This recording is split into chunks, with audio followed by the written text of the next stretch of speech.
Good morning. My name is candidate's name. Good morning, my name is examiner's name. Can you tell me your full name, please? My name is candidate's name. And what should I call you? You can call me nickname, short form of name. Great, where are you from? I'm from City Country. It's a brief description of the place, for example, a small town, a busy city, a coastal city, etc. I see, and do you work or are you a student? I am a student worker.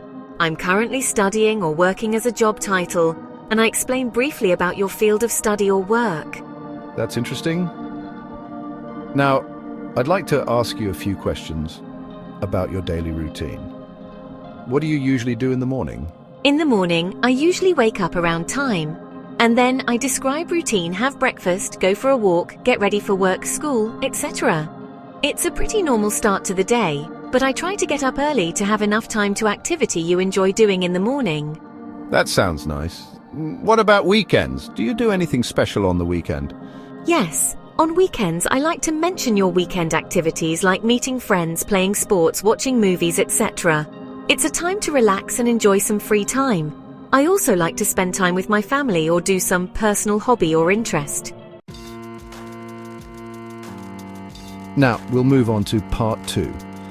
In this part, I'm going to give you a topic and I'd like you to talk about it for 1 to 2 minutes. You have 1 minute to prepare and you can make some notes if you wish. Here's your topic. Describe a place you have visited that you particularly liked. You should say where the place is, when you went there, what you did there, and explain why you liked it. You have 1 minute to prepare. You may start preparing now. After 1 minute, I'd like to talk about a trip I took to place.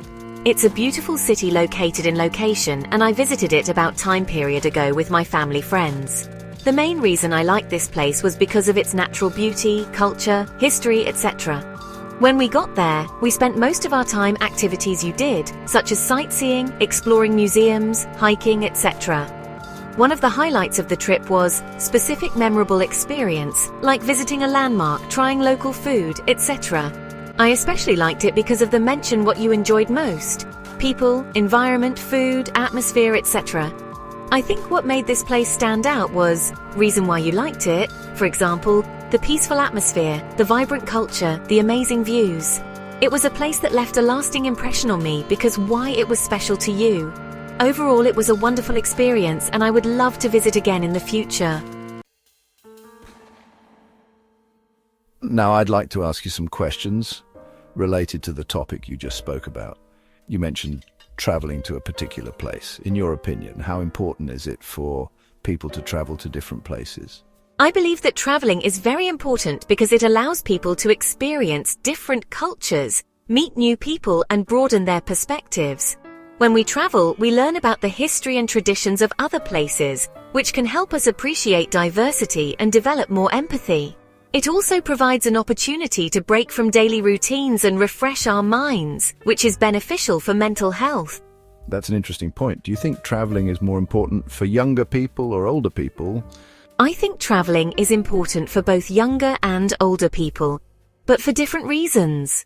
For younger people, traveling is a great way to learn about the world, discover new interests, and gain independence. It can also help them build confidence and develop social skills. On the other hand, for older people, traveling can provide relaxation and the chance to revisit memories or reconnect with loved ones. Older travelers may also be more interested in experiencing the culture and history of a place in a deeper way, without the pressures of work or raising children. Yes, I see. Some people prefer to travel alone, while others prefer to travel with a group. Which one do you think is better, and why? Both options have their benefits, depending on the person and the type of trip. Traveling alone can offer more freedom and independence, and you have complete control over your schedule and activities. It's a great option if you want to explore at your own pace or focus on self-reflection. On the other hand, traveling with a group can be more fun and social, and it's often easier to share the costs. It's a good choice if you want to make the most of the experience with friends or family. Personally, I enjoy both, but if I had to choose, I might prefer traveling with a close group, especially for big adventures like hiking or city tours. Those are some good points. Now let's talk about the impact of tourism. Do you think tourism has a positive or negative impact on the environment? I think tourism can have both positive and negative effects on the environment. On the positive side, tourism can raise awareness about the importance of environmental conservation, and some tourist activities contribute to the preservation of natural areas, such as national parks or wildlife reserves. However, there are also significant negative impacts, such as pollution, overuse of resources, and the destruction of habitats. For example, mass tourism can lead to overcrowding in certain destinations, causing strain on local infrastructure and the environment. I think it's important for governments, businesses, and travelers to adopt sustainable practices to minimize the harm caused by tourism. That's a very thoughtful answer. Finally, do you think people will continue to travel as much in the future, or do you think travel will decrease? I believe that travel will continue to be popular in the future, but the way people travel might change. With the rise of technology and virtual travel options, some people may choose to explore the world online rather than physically traveling.